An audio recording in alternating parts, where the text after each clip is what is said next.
The devastating economic impact of the war in Syria and its spillover into nearby countries stands at $35 billion and climbing, the World Bank said.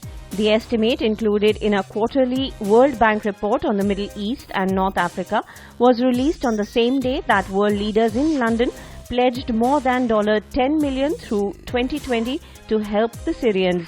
Some 260,000 people have been killed in the 5-year conflict, which has forced 4.6 million people to leave the country, according to UN figures.